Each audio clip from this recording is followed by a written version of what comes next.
Alright everybody, I'm back with another review.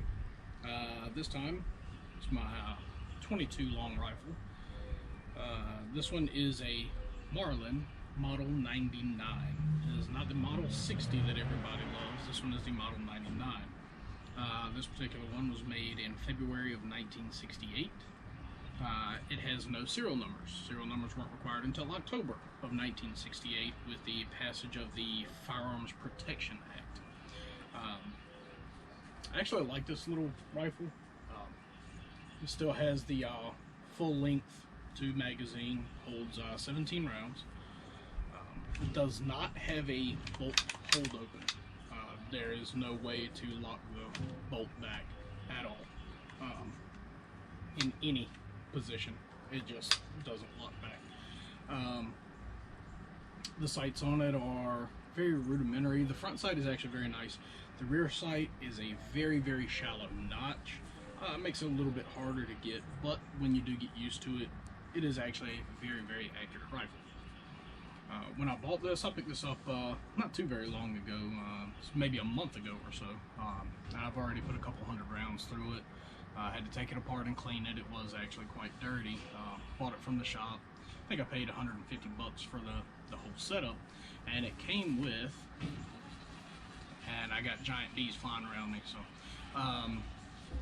it came with this scope, and this scope is also from 1968, and there goes the dog to try to eat the bee. Lordy.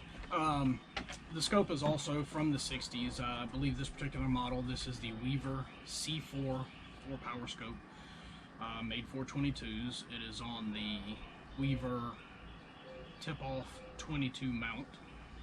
I believe this was made from 1962 to 69, so I'm guessing that they're basically the same age, around 1968 or so.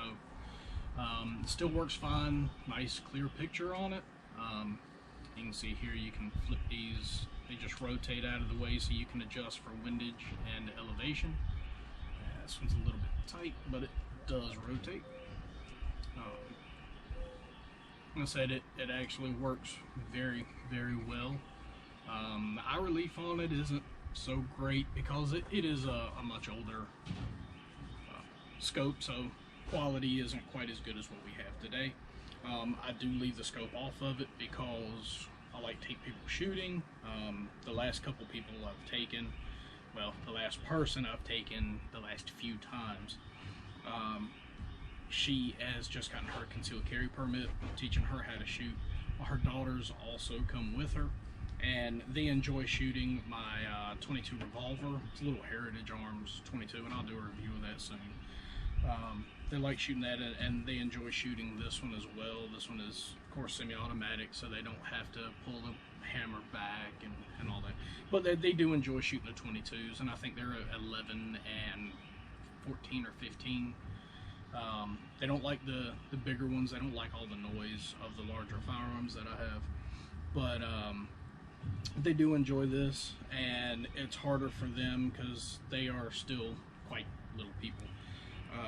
They're a little bit short. So this isn't very comfortable when they're trying to look through the scope. I take it off, let them just use the iron sights on it. And they're both actually very good shots with it. This does have the Marlin micro grooving rifling in it. The stock is in kind of rough shape.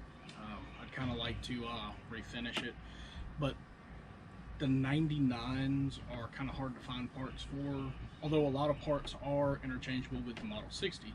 A lot of the stocks, the replacement stocks, they're a lot easier to find for the Model 60 than they are for the 99. And this one, as you can see, has the old style trigger group on it.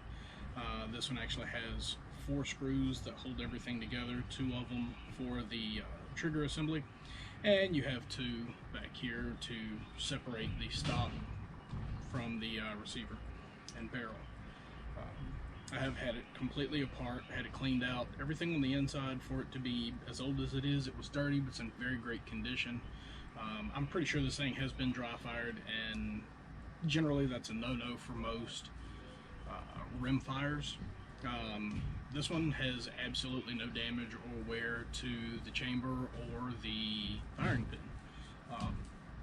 Shoots good. What we've been shooting out of it lately has been the Aguila Calibres, and you're not really supposed to use those in this. You have to cycle each round by hand.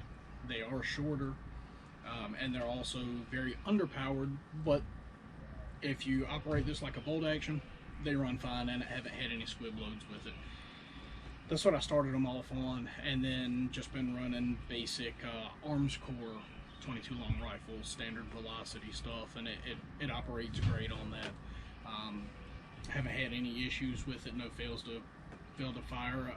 It was jamming up a little bit. I took it apart and it looked like somebody put axle grease in it. It doesn't look like the thing had been cleaned in years.